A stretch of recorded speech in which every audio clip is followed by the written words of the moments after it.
Buenas tardes a todos, muchas gracias por venir. Bueno, es casi obvio que los presente porque todo el mundo los conoce, pero bueno, lo vamos a hacer por una formalidad. Estamos acá para presentar el libro de Axel Kaiser, El economista callejero. Les aviso que está acá en la puerta, lo están vendiendo. Están vendiendo también El camino del libertario, así que no dejen de comprarlo porque estos dos muchachos viven de escribir libros, no se olviden. Es muy importante el capitalismo en esta sala.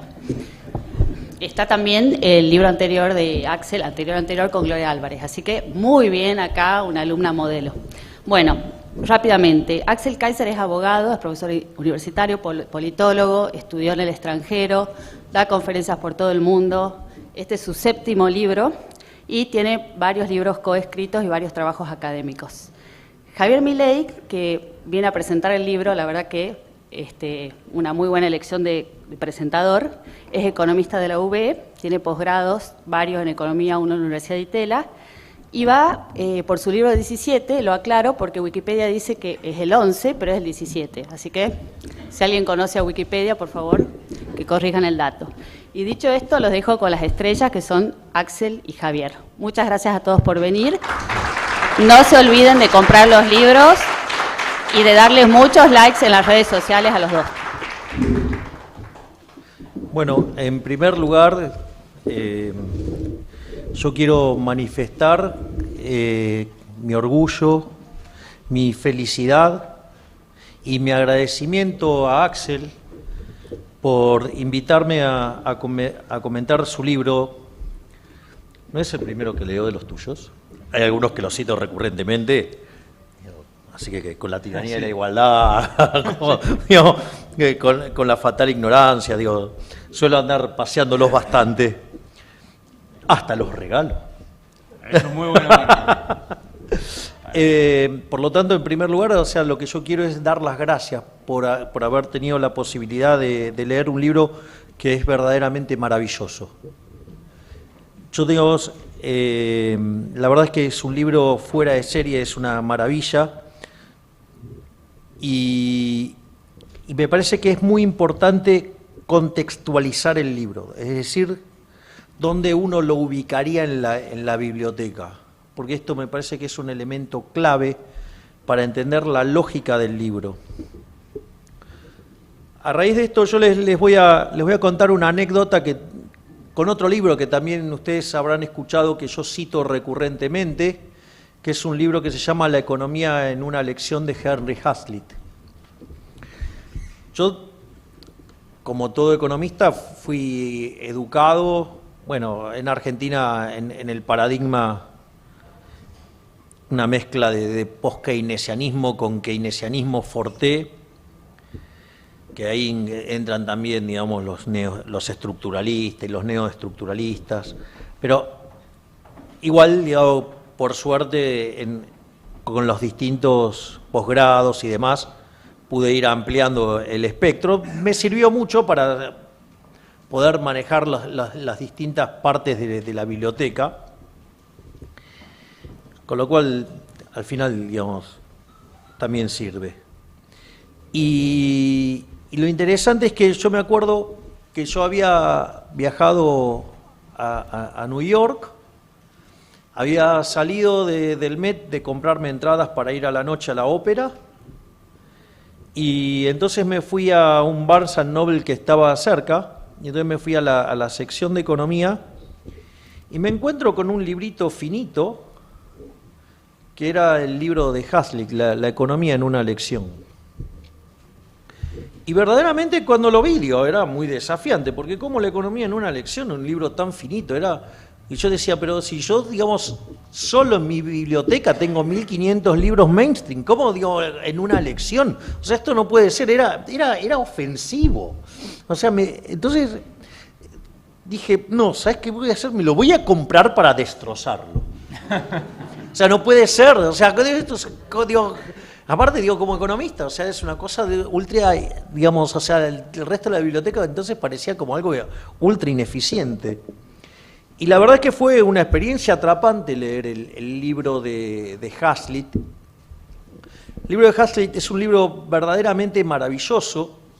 De hecho, el propio Axel en la introducción, él menciona, el de Hazlitt menciona el libro en el que se inspira Hazlitt, que es Bastiat. Bueno, también menciona a otros autores que van entrando a lo largo del libro en distintos lugares.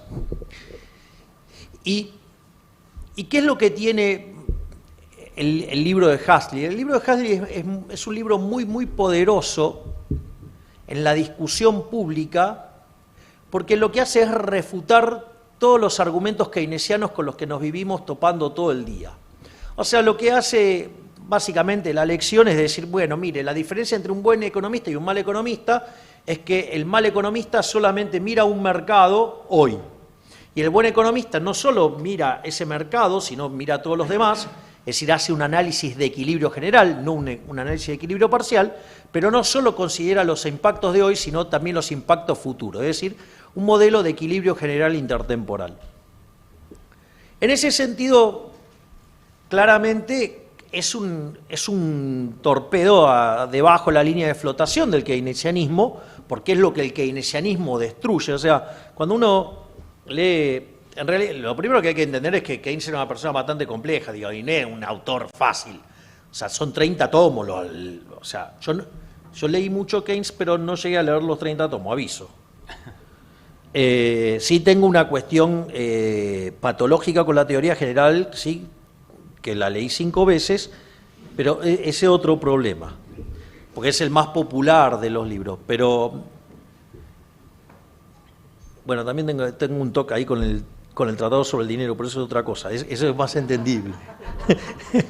Pero al margen de eso, lo que hace el libro de Hazlitt es destrozar ese argumento, pero el problema es que, es verdad, ustedes entienden, entonces pasan a entender la lógica de lo que sería un modelo de equilibrio general intertemporal, pero es como que le falta el espíritu, es decir, le falta la base del proceso decisorio, es decir, no está el microfundamento. Y eso es lo que hace este libro. Les llena el microfundamento. Es decir, por eso es tan importante este libro. O sea, este libro tiene que ser leído y acompañado con el libro de Hazlitt. Si una vez que ustedes leyeron el Hazlitt, ustedes tienen que aprender el foundation, o sea, los microfoundation que están abajo de esto, y está acá. Este libro, para mí ha sido un verdadero placer leerlo, porque si yo lo tuviera que describir, es un libro de 3 partes, por decirlo de alguna manera, que son 2 bloques y una parte que opera de nexo. Entonces, hay una parte, que es del capítulo 1 al 8, si no me equivoco, exacto. Mirá, ¿ves que lo marqué así? Sí. Mirá. Sí, lo tiene, no, bueno, lo tiene todo rayado. Sí, no, y además lo traduje a ecuaciones. Sí. O sea, no, lo traduje a ecuaciones. No, ahora después explico. Entonces yo podría decir que tiene 2 bloques, que es el bloque de teoría del valor y tiene un bloque de crecimiento. Y esto es importante porque termina complementando totalmente al libro de Hazlitt, porque en lo que para mí sería como el primer bloque, que es del capítulo 1 al 8, le da todos los fundamentos de la teoría del valor. Y la última parte del libro, que es del capítulo 11 al 15, le da la perspectiva del crecimiento económico. Entonces, y justamente el modelo de Hazlitt tiene el problema del juego intertemporal, pero no el juego del crecimiento. Es decir, está la intertemporalidad, pero no está el crecimiento, que y ahí, dentro de la lógica del crecimiento, Axel no toma cualquier posición, ¿no? Toma ustedes tienen distintas formas de encarar los modelos de crecimiento. O sea, hay la literatura del crecimiento tiene algunas cuestiones divertidas y otras como que medio onanistas, para ser educado. Porque en realidad, cuando arrancó la economía, si ponemos como punto de inicio a Adam Smith, digo, es caprichoso, obvio. ¿Cuál es el punto? Digamos, justamente lo que quería explicar Adam Smith era el crecimiento, ¿no? Investigación sobre la naturaleza y la causa de la riqueza de las naciones. La verdad que un adelantado, porque se adelantó 200 años a su época, digo, fue el tipo que la vio. Y después, con la aparición del keynesianismo, la cosa se desvirtuó. En los 70 la teoría del crecimiento cayó, perdió interés, porque cuando Solow desarrolla el modelo neoclásico en el 56, cuando lo va a testear en el 57 solamente explicaba el 15%, ahí la Universidad de Chicago hace un approach de ir por el lado del capital humano, con las contribuciones de Usawa, y más levantadas acá en el tiempo por Robert Lucas Jr., y otra parte venía con el progreso tecnológico, y era muy loco porque todo venía de afuera. Es decir, todo lo que explicaba era todo de afuera, entonces eso no es un modelo, o sea, es casi como decirlo a dedo. Entonces el campo perdió interés y reaparece allá a inicios de los 80 con Paul Romer, con el desarrollo de la teoría del crecimiento endógeno, y dentro de ese conjunto de contribuciones del crecimiento endógeno aparece a Gion y Hugwitz, que son neo-schumpeterianos, y que básicamente ponen en ecuaciones las ideas de Schumpeter. La idea de la destrucción creativa, que está en un libro de Schumpeter que se llama Capitalismo, Socialismo y Democracia.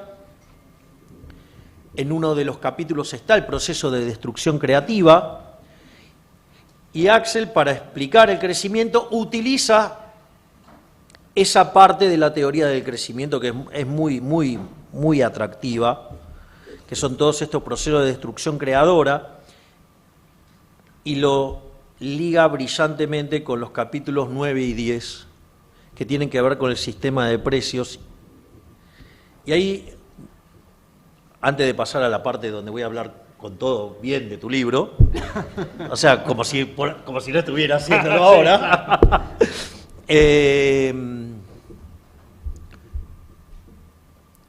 la única crítica es que cuando ustedes lean el capítulo 9, digamos, o sea, tiene que ver con el tema del dinero no es riqueza, mira, hasta me los acuerdo de memoria, y habla del poder adquisitivo del dinero y la inflación y eso, pero él solamente usa eso para explicar el sistema de precios, para la cuestión del rol, digamos, de por qué entra el dinero, que tiene que ver con el problema de la doble coincidencia, el problema de la indivisibilidad y del cálculo económico y el rol que tiene el dinero para hacer cálculo económico. Claro, pero no explica la inflación. Pero claro, entonces uno dice, ¿cómo es que se le escapó esto? Y no, vive en Chile, no tienen inflación. Claro, entonces digo, uno entiende perfecto, digo, ¿por qué? Digamos. Entonces, digamos, ¿para qué va a explicar algo si a nadie le interesa? Digamos, o sea, en cambio de este lado de la cordillera. Sí. Fíjate que, digamos, o sea, el 12 de septiembre vamos a estar haciendo un seminario que se llama El fin de la inflación. Tenemos que discutir cosas que se discuten hace más de 4.000 años y parece que el único animal que tropieza 2 veces con la misma piedra es el hombre. Nosotros lo venimos haciendo hace 100 años. Pero, digo, al margen de eso,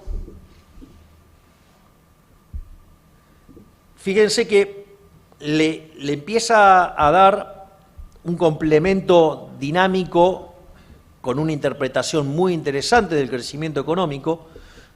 Para mí es la explicación correcta del crecimiento económico.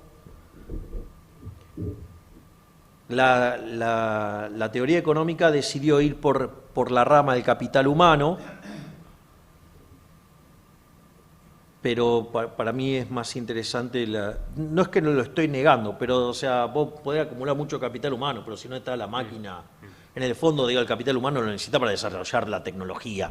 Entonces son cosas que están como muy interrelacionadas, pero el problema es que vos podés estar poniendo el foco en cualquier lado. Porque entonces, si vos, o sea, vamos a ponerlo en estos términos.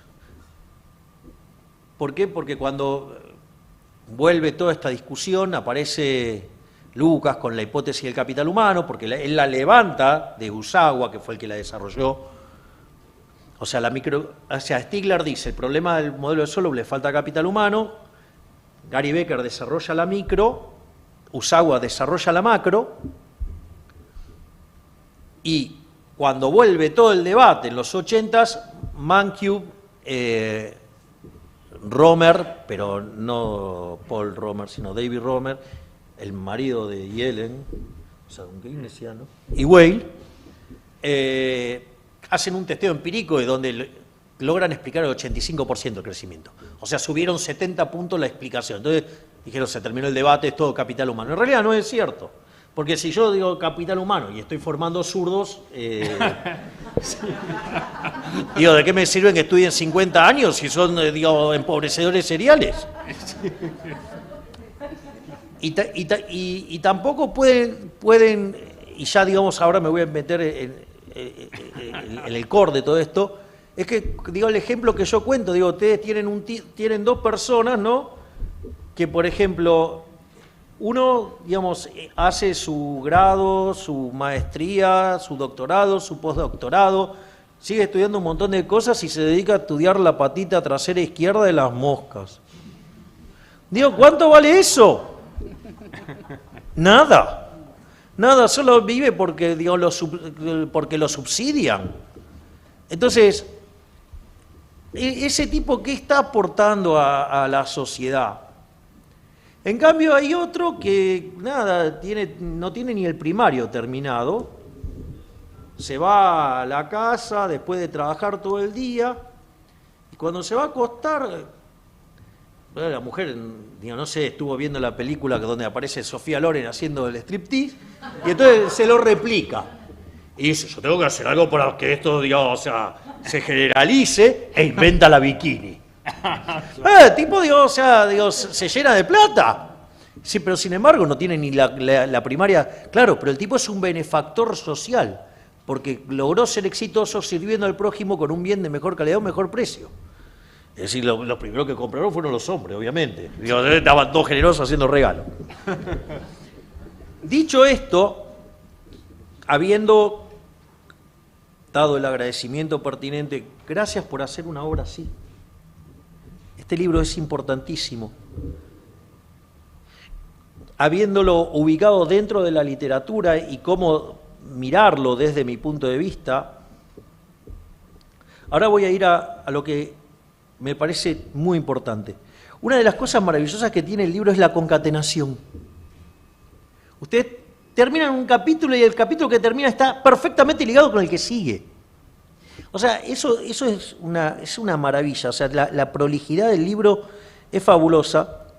Yo digo, o sea, lo disfrutaba tanto que, claro, digo, a ver qué capítulo. Entonces, hacía la síntesis de cada capítulo y por eso, como 25 años dando clase de teoría de los precios, o sea, teoría del valor, o sea, microeconomía, lo llené de ganchos.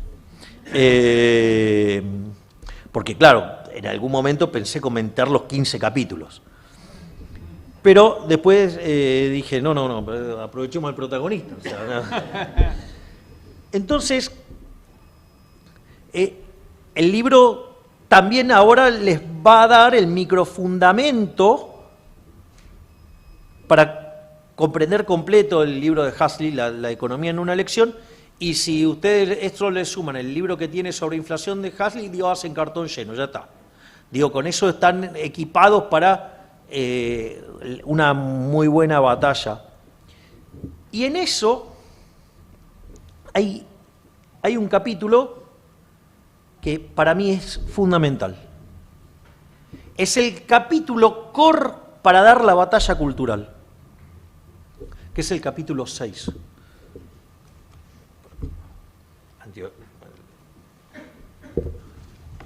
Capítulo 6, el valor es subjetivo. Y lo tienen, y está perfectamente ligado con el 5 y con el 7. El 5 es la productividad, determina nuestros ingresos, y el salario lo pagan los consumidores, es el 7. ¿Por qué dentro de un libro tan maravilloso decidí hacer el foco sobre este? Porque este es el capítulo central para dar la pelea contra el zurdaje. Así. Cuando el muro de Berlín se cayó, que en realidad no es el momento en que fracasó el socialismo fracasa en el año 61 cuando lo tiene que construir, porque antes ustedes podían ir de un punto al otro de Alemania, cuando se empezaron a ir todos a la capitalista, ahí entonces de un día para el otro se encontraron con el muro. En realidad primero era un alambrado. De hecho, en forma metafórica, la canción de Nino Bravo, Libre, trata sobre la historia de un muchacho de 18 años, de Peter Fetcher, que quiere cruzar el muro porque la familia le había quedado del otro lado, diseña todo el plan durante un año y cuando va a salir, obviamente, los comunistas lo reventaron a tiros. Y lo peor de todo es que no murió instantáneamente. Entonces lo sacaron de la zona y lo tiraron en el medio de la ciudad para que lo vieran agonizar durante 3 horas y así intimidar a la gente que quisiera escapar. Entonces, el muro cae en el 89, pero el fracaso del socialismo ya estaba en el 61.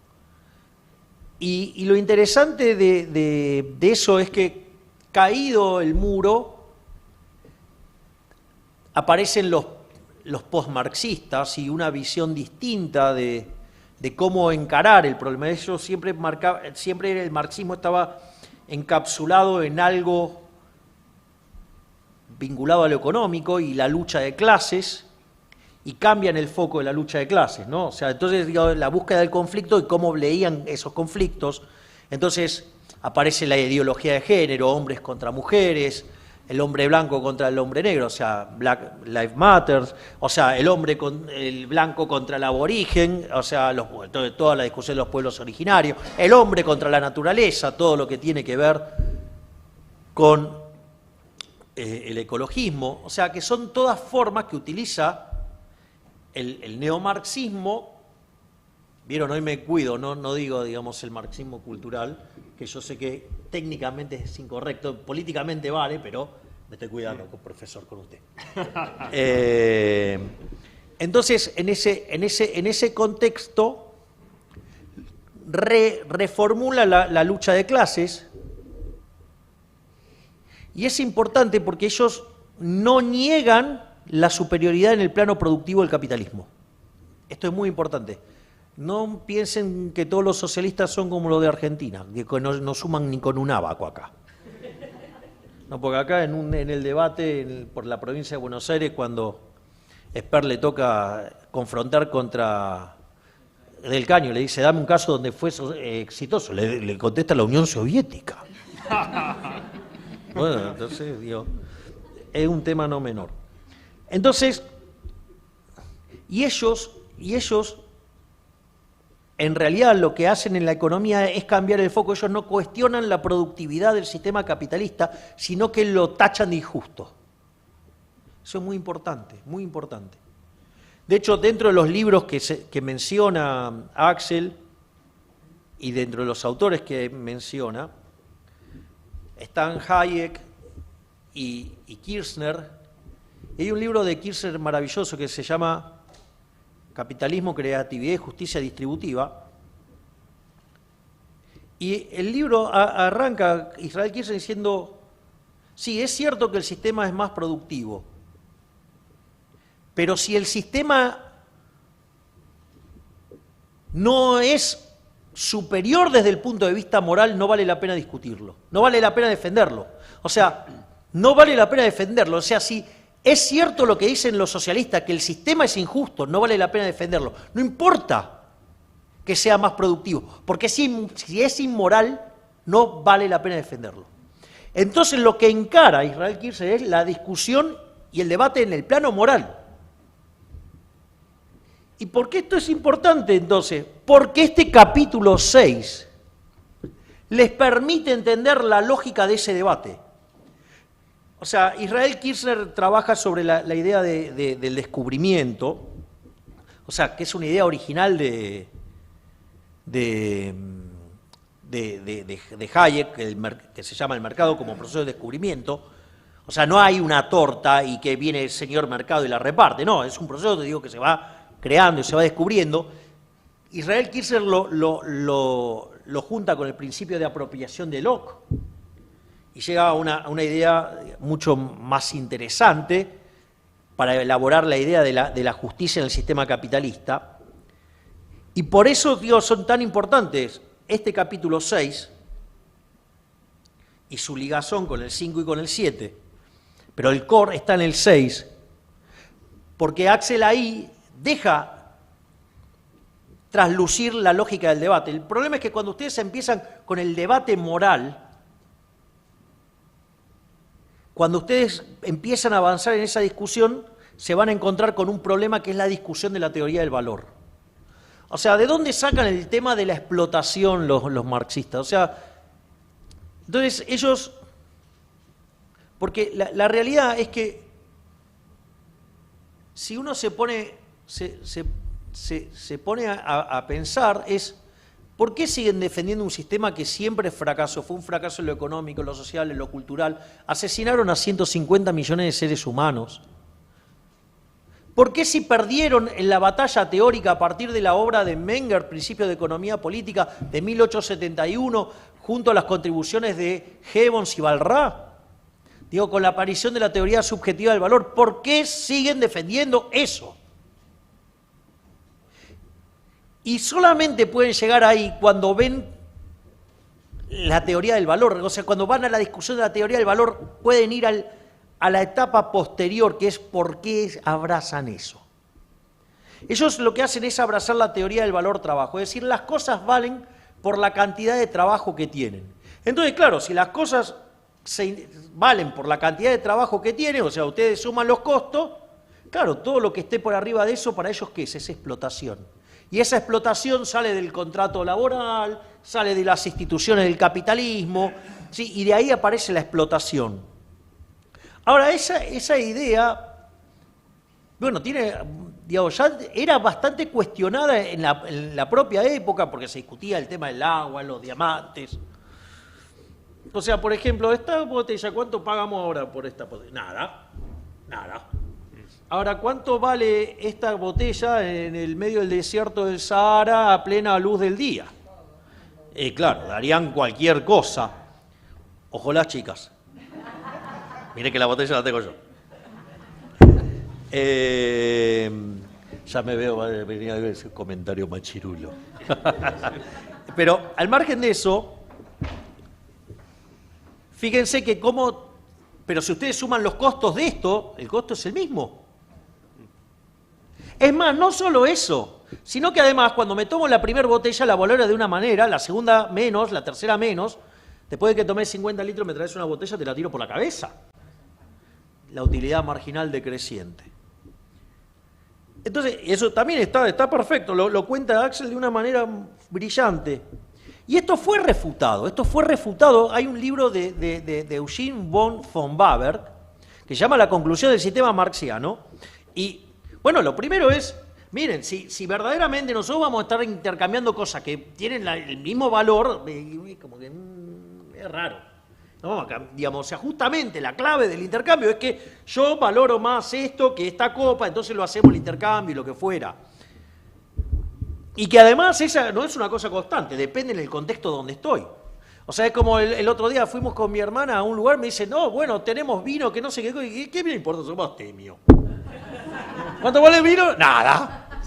Digo, claro, eso a mí me pasó una vez estaba en Tokio, entonces estaba en una mesa de personas muy acaudaladas, y uno de ellos pide una botella de vino que eran 6 cifras en dólares. Y yo dije, no tomo alcohol. Bueno, digo, hey, ¿cómo no tomo alcohol? Bueno, no tomo alcohol. Bueno, o sea, pues ¿cuánto vale para mí? Nada. Pues soy abstemio. Entonces, digo, el primer, digamos, estar intercambiando cosas de que valen lo mismo genera muy pocos intercambios. O sea, casi que no existiría la economía, primer punto. El segundo punto es la ridiculez, que si yo cada cosa la voy a evaluar por los costos que tiene incorporado, ahora hago una mejora y le pongo la retribución del capital, o sea, no soy tan bestia, ¿sí? O sea, hago un poquito, digo, es como un keynesianismo, ¿no? El propio Keynes, justamente en el capítulo 16 de la basura general, digo, lo que hace es un markup sobre los costos y le pone la retribución a los empresarios, solo para echarle la culpa de qué pasa con los precios. Pero al margen de eso, fíjense que si ese fuera el mundo no habría quiebra, lo cual es ridículo. Porque si yo puedo poner todo lo que quiero en el precio y eso vale, es decir, el mundo de Guillermo Moreno, ¿no vieron que lo dice? Entonces dice, no, bueno, pero cuando empezás a controlar ese precio tenés que controlar el del insumo, el de esto. Y no, y cuando o sea, te termina yendo al socialismo. La diferencia es que Moreno sí entiende de economía, las otras bestias no. O sea, ese es un tema no menor esa discusión. Pero, digo, el resultado es la misma porquería. Pero, o sea, hasta les diría que es peor, porque como sabe lo que tiene que ir a buscar, el daño que causa es mucho más grande. Después, o sea, no estarían las quiebras. Y después, digo, esta es buenísima, esta es una bomba de neutrones para el surdaje, porque... No, porque, digo, primero, digo, la igualación de la tasa de ganancias. Pero si la relación capital... Pero entonces todos los sectores tendrían que tener la misma relación capital-trabajo, lo cual es ridículo. De hecho, la relación capital-trabajo es distinta, no sé, en la industria que en los servicios. Pero no solo eso, sino que además... Fíjense el contrasentido, ¿no? Porque, digamos, para los socialistas, o sea, el empresario es lo más malo que hay en la vida. Tienen un problema con la vida tremenda los socialistas, ¿no? Porque si no trabajan, están en problema porque están desempleados. Si trabajan, tienen problemas porque están explotados. Y si son empresarios, son explotadores. Ellos tienen una vida horrible, todo, no importa, o sea, todo sale culo. En cambio, los liberales somos gente divertida. En todo sentido. Recuerden que tengo la botella.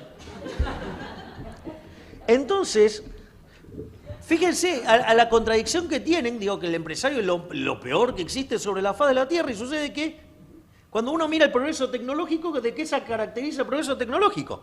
Y miren, yo vengo, digo, pero esto ya lo explicaba Adam Smith, era brillante. Ustedes van haciendo learning by doing, cada vez lo van haciendo mejor. ¿Qué es lo que tratan de hacer? Y ganar lo mismo y laburar menos. O sea, entonces, ¿qué es el progreso tecnológico? Que a la misma cantidad de trabajo puedan producir más. O producen lo mismo, pero con menos trabajo. O sea, el progreso tecnológico, por definición, ¿qué hace? Ahorra trabajo. Ahora, si los capitalistas explotan a los trabajadores, digo, ¿cómo van a generar progreso tecnológico? Es pegarse un tiro en el pie.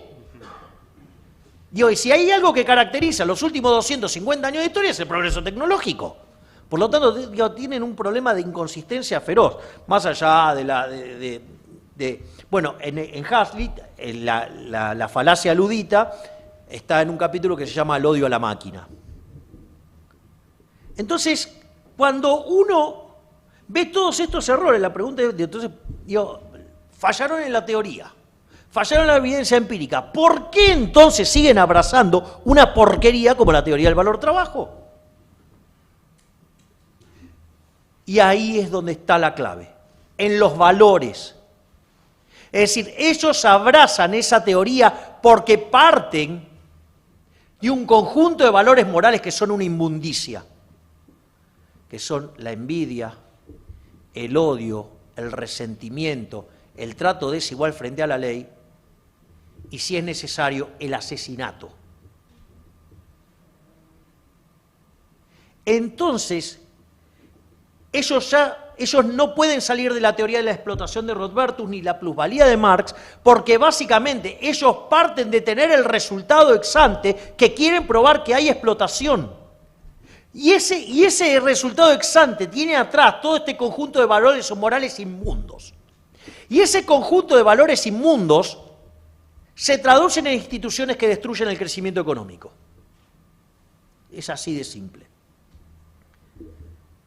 Y ahí, digamos, vuelve a ligar con el bloque de crecimiento de Axel. ¿Y por qué es tan importante? Porque no solo que Axel lo deja planteado y confronta las dos teorías, sino que también explica la neoclásica. Y lo arranca haciendo en el capítulo 5, dice, cuando explica la determinación del salario. El salario viene determinado por el valor del producto marginal del trabajo, por decirlo de alguna manera.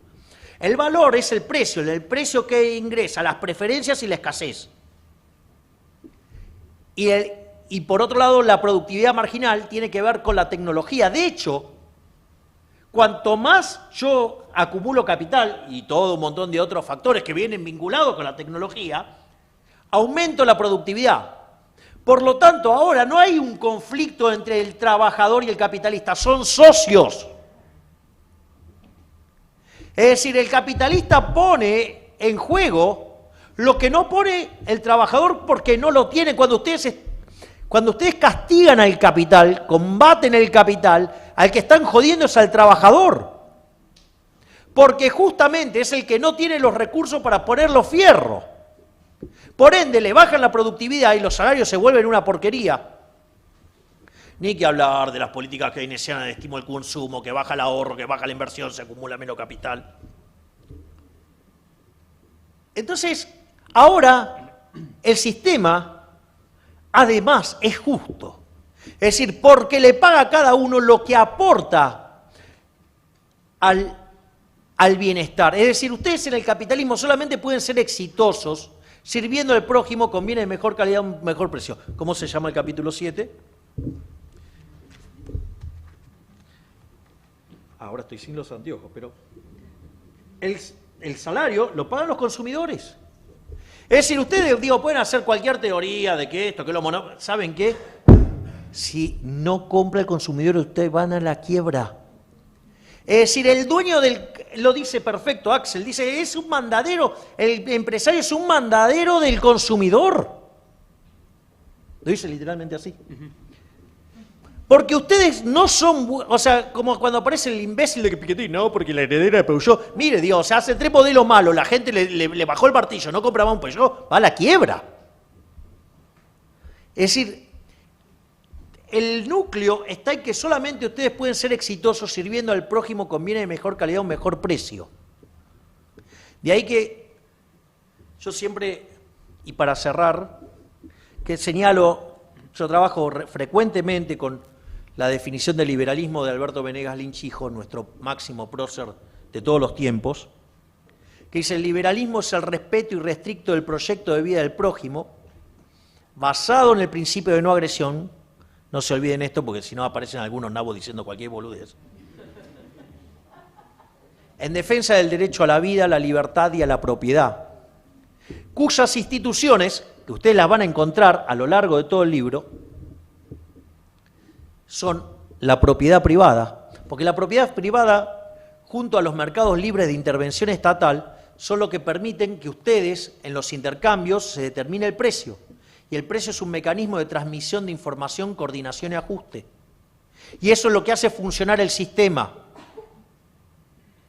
Y a partir de ahí, ustedes también lo tratan en algún momento, que tiene que ver con la competencia, pero la competencia entendida como libre entrada y salida, es decir, entendida, por ejemplo, como la desarrolló William Baumol, ¿sí? Digamos, en los mercados disputables, mercados desafiables o mercados contestables, como ustedes quieren decirle. Y a partir de ahí aparecen otros dos elementos, que es la división del trabajo y la cooperación social. Porque afortunadamente, y gracias al Creador, somos todos distintos. Y eso es fundamental, porque es un sistema que fomenta la paz. Es decir, Bastiat decía, donde entra el comercio no entran las balas. Justamente, porque yo necesito venderles mi botella de agua. Entonces los tengo que tratar bien, les tengo que decir, mirá, el agua es buena por esto, por lo que quiera. Es decir, los tengo que tratar bien. Podría odiarlos, pero me veo forzados a tratarlos bien. ¿Por qué? Porque si no, voy a la quiebra. Entonces, cuando ustedes se encuentran en esta situación, además fomentan la paz. Entonces, de esa manera, ustedes van generando, digamos, que el sistema funcione y que genere prosperidad. Entonces, la única forma que ustedes tienen de progresar en el capitalismo es trabajando duro, esforzándose, ahorrando, como dice la frase esa de Miguel Ancho Basto, cuando dice capitalismo, o sea, ese ahorro y trabajo duro. Exactamente, capitalismo, ahorro, trabajo, bueno. Y lo más importante es que ustedes solamente pueden ser exitosos sirviendo al prójimo con bienes de mejor calidad, mejor precio, por lo tanto, además son benefactores sociales. Y eso que es el núcleo central para torpedear a la izquierda, es decir, porque eso derriba la idea de que el sistema es injusto, eso lo condensa en el capítulo 6. Por lo tanto, es un libro que recomiendo fuertemente leerlo, fuertemente. Es un libro que sirve mucho para el debate, un libro que se complementa con el libro de Hazlitt. Si hay una inflación, vayan y busquen el que trata de Hazlitt, también la inflación, ejemplo si viven en Argentina. Y la verdad que estoy muy agradecido por dos cosas. Una, porque hayas hecho esta contribución, Axel, y otra es porque me hayas dado el privilegio de comentártelo. Muchas gracias.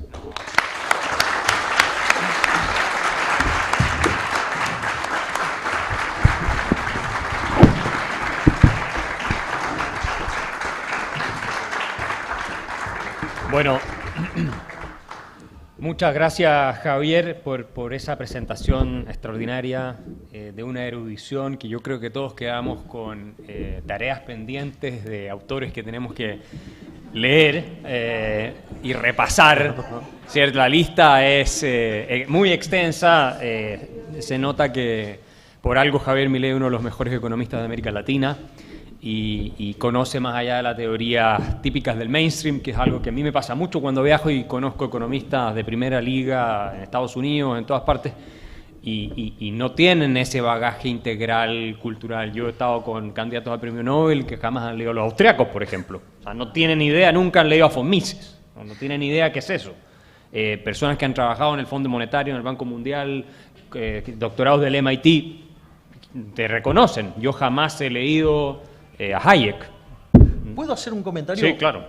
Mirá, perdón, esto es de chimentos de economistas.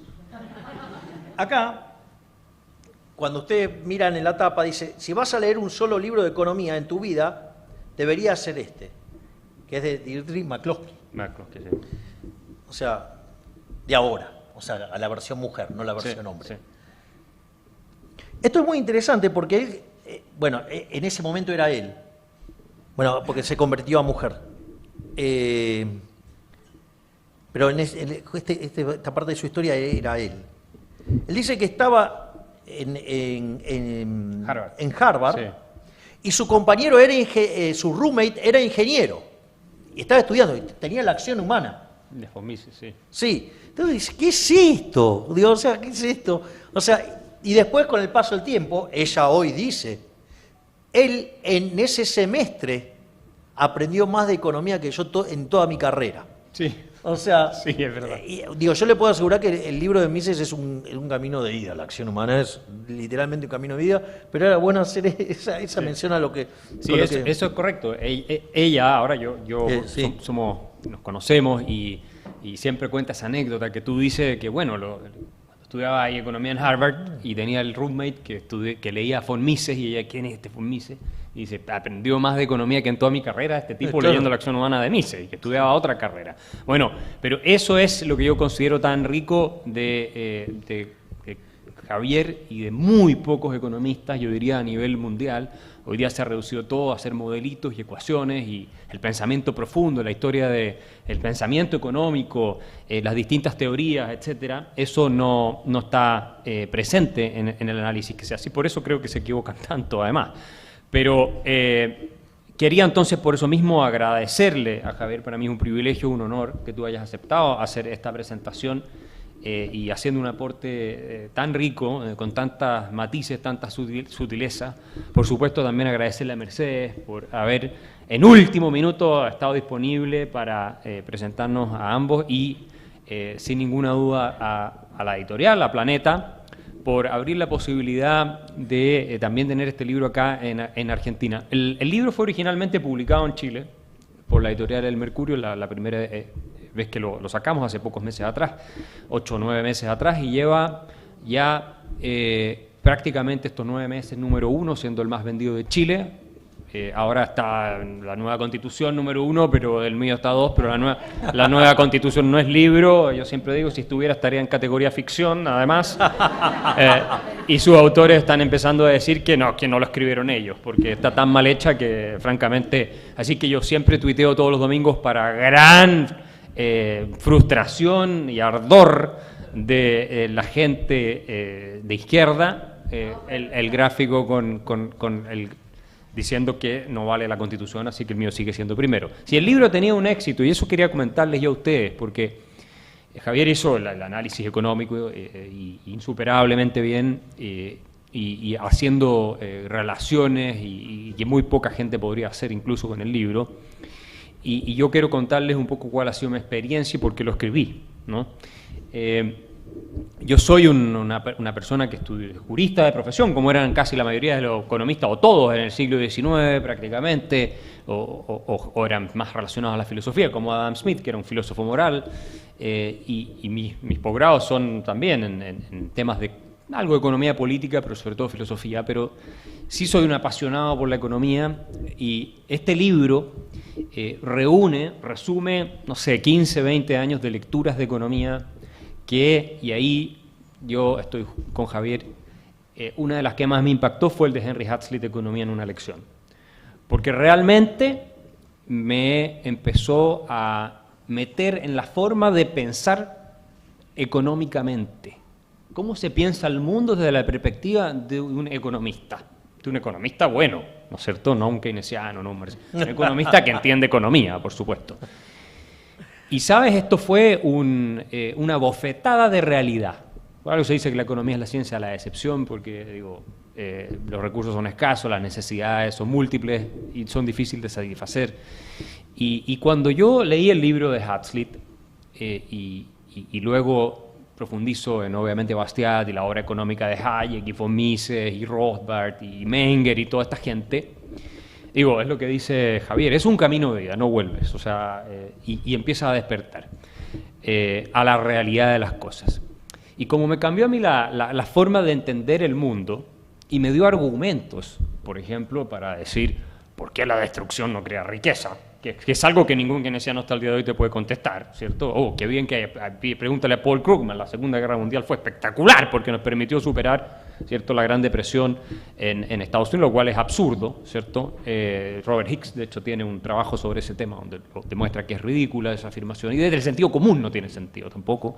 En fin. A mí me pasó una vez con el diputado actual que, digo, fue el que me motivó a meterme en política, porque tiene una gran vocación de censor, Leandro Santoro, que andaba pidiendo que se me censurara. Un día, sí, ahora es diputado eso, y estábamos en el programa de Cunio, Ya.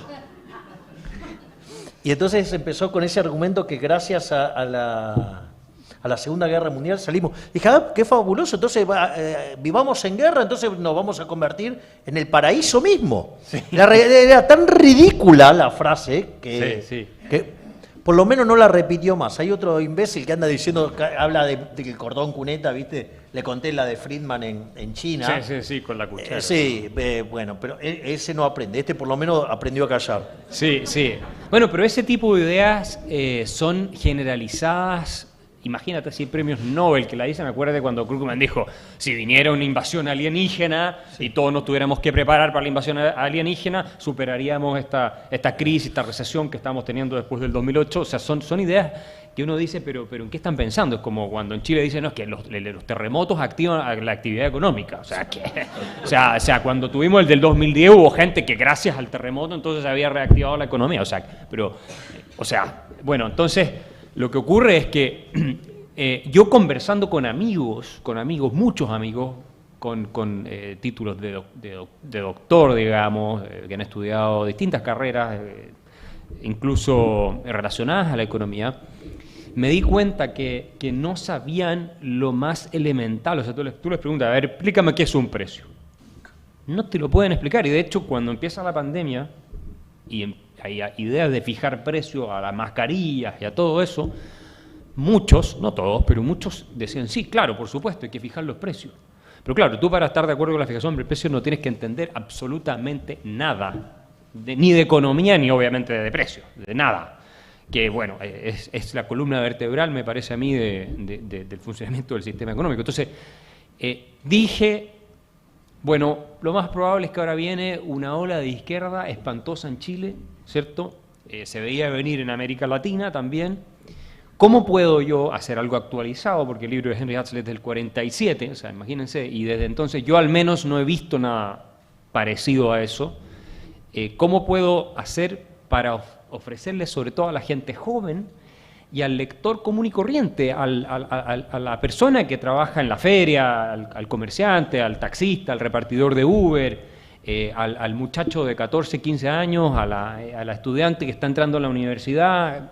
¿Cómo puedo hacer algo que todo el mundo pueda leer, que esté la esencia de lo que tú decías, estos principios fundamentales de economía, es decir, el alma que entra al cuerpo de lo de Hazlitt, precisamente, y que sea un abrir de ojos, digamos, o sea tomarse la red pill, la píldora roja de claro, Matrix, para Matrix. Que salgan de la Matrix, digamos, y vean la realidad. Entonces dije, bueno, voy a hacer el esfuerzo. Y ahí escribí este libro, El economista callejero. ¿Por qué El economista callejero? Porque quiero bajar la discusión económica de la Torre de Marfil, donde normalmente está, y que las personas, cuando oyen hablar de que la productividad marginal, que el crecimiento es todo el PIB, tú pregúntale al 99%, aunque tengan títulos de doctorado, y sobre todo si tienen títulos de doctorado en humanidades, no tienen idea, o sea, no saben de qué se está hablando. Entonces digo, quiero ofrecer una obra que sea accesible, que masifique en esta batalla cultural el pensamiento económico, las ideas fundamentales de cómo funciona la realidad. Porque al final esto es cómo funciona la realidad. Nada más que eso. Esto es un tratado de economía positiva. Breve, es un resumen, una síntesis, como decía Javier, de las ideas fundamentales de pensadores como Milton Friedman, Friedrich Hayek, Joseph Schumpeter, Israel Kirzner, yo lo digo, Bastiat, Hazlitt, hay varios más que están en el libro, ¿cierto? Hay un poquito de cosecha mía también, y que lo tengan disponible para todos. Y resulta que ha sido el libro de un impacto pero formidable. O sea, a mí por redes sociales me llega gente que me escribe y les digo, muchos de segmentos socioeconómicos no necesariamente acomodados. Es más, yo diría que los segmentos socioeconómicos más acomodados son los que menos les interesa saber esto, porque tal vez tienen menos urgencia, y por lo demás en Chile son los que más apoyan a Gabriel Boric, lo cual ya te explica todo. Y de hecho, este libro, yo creo que cualquiera que lo lea, es lo mismo que si Marx hubiera entendido la teoría, digamos, subjetiva del valor. Si Marx no habría habido marxismo. O sea, si se hubiera dedicado a escribir novelas, no sé, o poemas, pero no se cae todo el edificio teórico, básicamente, con toda su implicancia revolucionaria, etcétera. Bueno, lo que yo busco con este libro y la recepción que el libro ha tenido ha sido realmente espectacular y se prueban las cifras de venta. Y además en el hecho de que se vende pirata, bueno, el derecho de propiedad no está siendo muy respetado ahí, pero no importa, aunque mis editores se enojen, se vende en prácticamente todas las ciudades más grandes de Chile, en la calle, obviamente a un precio más bajo y una calidad inferior, pero la gente lo compra, el mercado te está diciendo algo, y me llegan permanentemente fotos por redes sociales de todo el mundo que lo está leyendo, lo está comprando, y a veces me dicen, oye, me firmas el libro y veo la foto y digo, oye, pero ese no es el original, por lo menos cómprate el de verdad. O sea, entonces, claro, cuesta mitad de precio, entonces estamos en tiempos complicados. Pero eso es una indicación de que creo que he logrado, y la presentación de Javier me lo confirma, y otros economistas que también lo hemos presentado en Chile, el libro, dar una serie de argumentos para que las personas primero entiendan economía, lo fundamental, la esencia, y luego para que puedan salir a contestarle a los Kicillof, a los Boric, a nuestro ministro de Economía en Chile, que acaba de decir hace poco que la inflación beneficia a las pymes, con doctor en Economía de la Universidad de Pensilvania, diciendo que la inflación le genera beneficios a las pequeñas y medianas empresas. O sea, claro, y otros por ahí diciendo que el libre comercio hay que revisarlo, y tenemos otros con doctorados en la Universidad de Cambridge en economía, planteando impuestos al patrimonio y cuestiones de ese tipo. Entonces,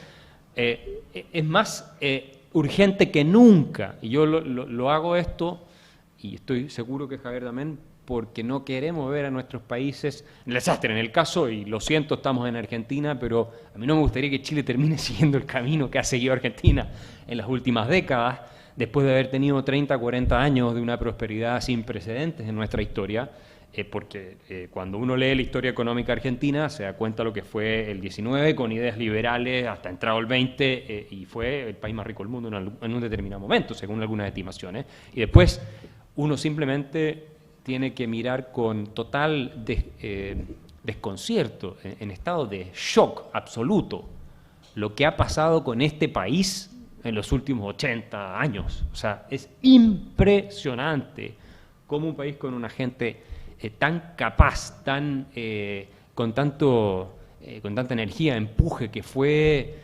llegó al punto de ponerse en la cresta de la ola de las naciones más ricas del mundo, y que siempre nosotros admiramos y hasta cierto punto envidiamos desde el resto de América Latina y desde Chile, se terminó hundiendo en el fango peronista, estatista, colectivista, socialista, keynesiano, del cual creo que la única salida está a mi derecha. O sea, yo no veo otra.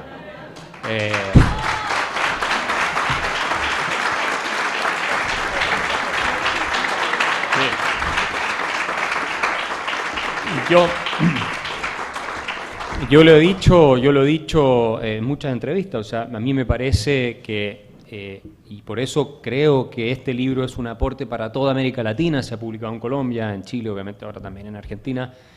El problema del subdesarrollo es un problema mental, intelectual. No es que faltan los recursos naturales, no es que falta, ¿no es cierto?, el acceso a los puertos marítimos. ¿Cuántos recursos naturales tiene Suiza? ¿Cuántos puertos con acceso a los mares tiene Suiza? Sin embargo, si no, tal vez el país más rico del mundo, uno de los países más ricos del mundo. El problema está acá, está en lo que pensamos. Ese es el problema del subdesarrollo. Robinson y Acemoglu no logran ni tocar la superficie de la verdadera naturaleza del problema del subdesarrollo económico. Me parece que es un problema mental e intelectual, y eso se prueba una vez más en el caso argentino, en el hecho de que este país era un país formidablemente rico y hoy día es un ejemplo en el mundo de todo lo que no hay que hacer en materia de política económica. O sea, todo lo que no hay que hacer, vayan y vean el caso de Argentina. Todos los días en el Wall Street Journal hay alguna noticia nueva de Argentina que la gente respira y suspira hondo y dice, ¿cómo es posible que esto esté ocurriendo? Y yo quiero contribuir también, porque este es un país que yo admiro muchísimo, a que las ideas de la sana economía, que es la economía, básicamente, se masifiquen y se conviertan en cultura general, porque, digo, los populistas, los demagogos, los charlatanes y los mentirosos, obviamente que florecen en ambientes de ignorancia, y florecen sobre todo en ambientes de ignorancia económica, cuando las personas no tienen claro, ¿cierto?, conceptos elementales, entonces les prometen todo lo que ellos quieren, digamos, y se compran este cuento. Entonces, esa es la intención del libro. Vienen más publicaciones, se ha traducido también al portugués, estamos viendo con otros países en Europa también, se publicó en España, le digo muy bien, se va a publicar probablemente en varios idiomas más, y yo solo quiero invitarlos a que compren muchos de estos libros. Y a diferencia de lo que dijo Mercedes, bueno, no vivimos de la venta de libros, porque la verdad es que tendría que escribir Harry Potter para realmente poder decir de esto, pero sí contribuye, y sobre todo esto es un tema de pasión, es un tema de cariño por nuestros países, por nuestra gente, es un tema de amor por la libertad, porque no queremos vivir en sociedades de esclavos, queremos vivir en sociedades de personas que tengan la libertad para desarrollar sus máximas potencialidades, y lamentablemente son precisamente aquellos que se presentan, ¿cierto? Y aquí un viejo dicho de la Biblia, lobos con piel de oveja, los que se presentan como los salvadores son los que nos terminan condenando. La salvación, esta de la que hablan, está en cada uno de nosotros, en pararnos sobre nuestros propios pies, y en que hay un marco de reglas institucionales que respetan esos principios fundamentales, estas leyes económicas. Porque la política no puede doblarle la mano a la economía. Si pudiera, Argentina sería el país más rico del mundo. Así que, y podría hacerlo si sigue, las propuestas que se basan en la sana economía y las ideas que defiende nuestro amigo Javier Milei. Yo por eso lo admiro tanto. Es muy difícil estar en esa posición. Yo lo he vivido en el caso de Chile sin ser candidato a político ni nada por el estilo. Y la verdad es que somos una minoría todavía aún, pero como dijo Acton, la libertad ha sido siempre el triunfo de las minorías. Así que, para no extenderme más, yo les agradezco a todos ustedes por haber estado acá, y por supuesto el libro está afuera a la venta, así que cómprenlo, y compren varios, regálenlo. Ayúdenme a difundir el mensaje.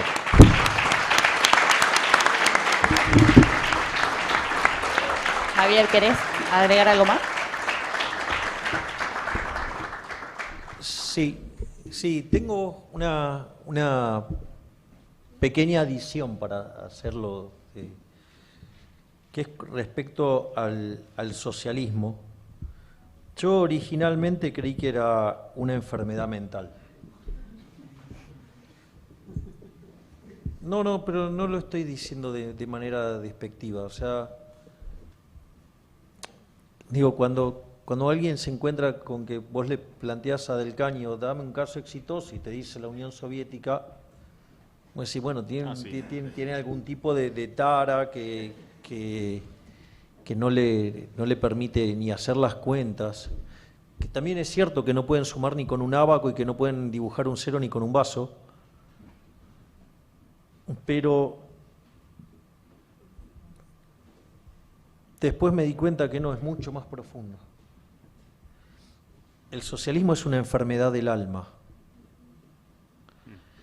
Y esa enfermedad del alma es la que contamina los valores morales. Es decir, la envidia, el odio, el resentimiento, que se traduce en un trato desigual frente a la ley, y que cuando ya no tienen más lugares a los que recurrir, terminan asesinando gente, ya sea porque las matan de hambre o porque las matan explícitamente, de manera directa. Entonces, ese sería el único upgrade que haría, de decir que es un problema ya espiritual, un problema de valores, y por eso para mí es tan importante ir sobre nuestras bases filosóficas y sobre nuestros valores, porque por eso la batalla cultural, ¿no? O sea, porque esta gente lo que hace es destruir nuestros valores morales y hace que esta sociedad sea inmunda. Digo, la gente de vuelta, donde entra el capitalismo, donde entra el comercio, no entran las balas, o como decía Bertrand de Juvenet, donde hay capitalismo, las costumbres son dulces. Y cuando ustedes viven en una sociedad socialista, es una porquería, porque la gente cree que tiene derechos, entonces exige. Más claro, échenle agua, digo, se llama Argentina, aparece una persona en televisión diciendo, no, me tenés que pagar el plan porque me lo paga el Estado. Y si te querés ir, andate, pero che, para que no cierre la cuenta, porque ese tipo que estás boludeando es el que produce y que paga los impuestos para que vos vivas sin trabajar, ¿no?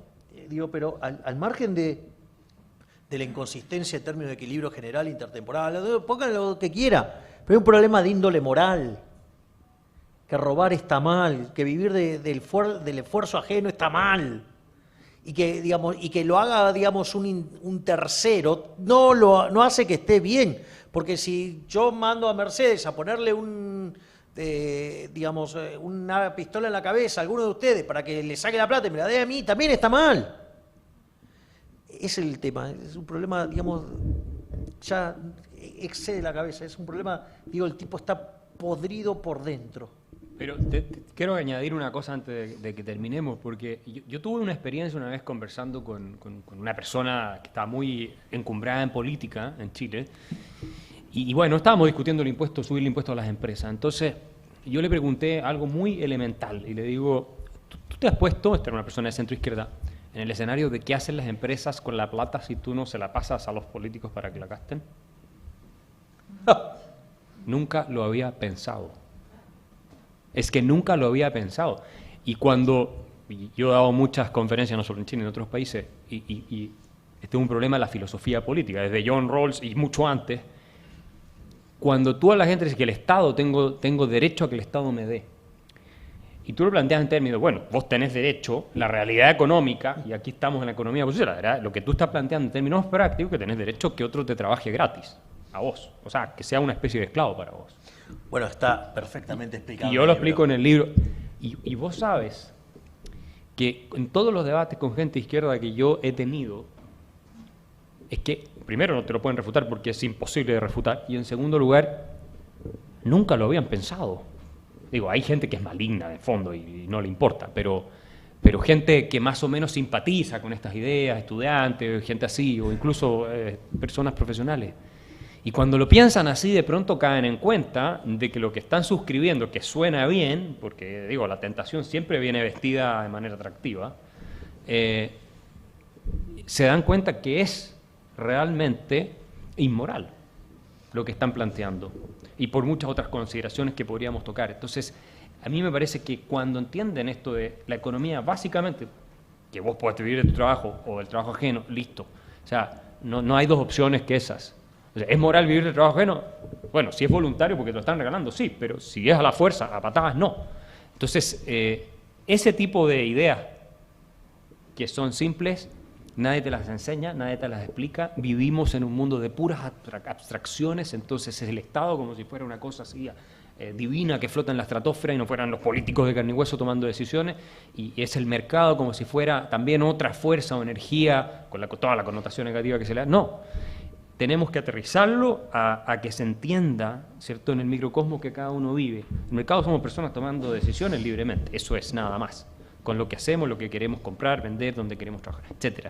Y cuando tú lo planteas así y lo desabstractizas el debate, y a la gente de izquierda le encantan los grandes conceptos gigantescos, que la historia, el Estado, y acuérdate de Hegel, que el Dios de la historia y todo esto, o el espíritu histórico, que el Estado, la consumación del espíritu, te enamoras de una religión. De una religión que es una pseudo-religión en el fondo, pero entonces eso creo que es una de las cuestiones que yo también quiero atacar con el libro. Nos ayuda mucho a complementar la parte de la filosofía moral con cómo funciona la realidad. Así como la teoría de la explotación se te derrumba entendiendo la teoría subjetiva del valor, y por lo tanto todo el edificio moral marxista de que vamos a liberar a los oprimidos que están siendo explotados y robados es un fraude, es probablemente el fraude intelectual más grande de la historia de la humanidad. Yo no creo que haya otro más grande, al menos de los últimos siglos. Bueno, lo mismo ocurre en este caso cuando tú entiendes cuestiones centrales de economía. Así que eso es lo que quería añadir porque me pareció muy pertinente lo que dijo Javier. Muchas gracias, muchísimas gracias al Grupo Planeta por organizar esta convocatoria.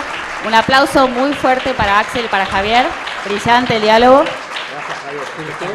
Muchas gracias a todos por venir. Muchas gracias. Se pueden acercar si quieren a conversar o que les firmen el libro y no se olviden de comprar los libros. Gracias a todos. Gracias.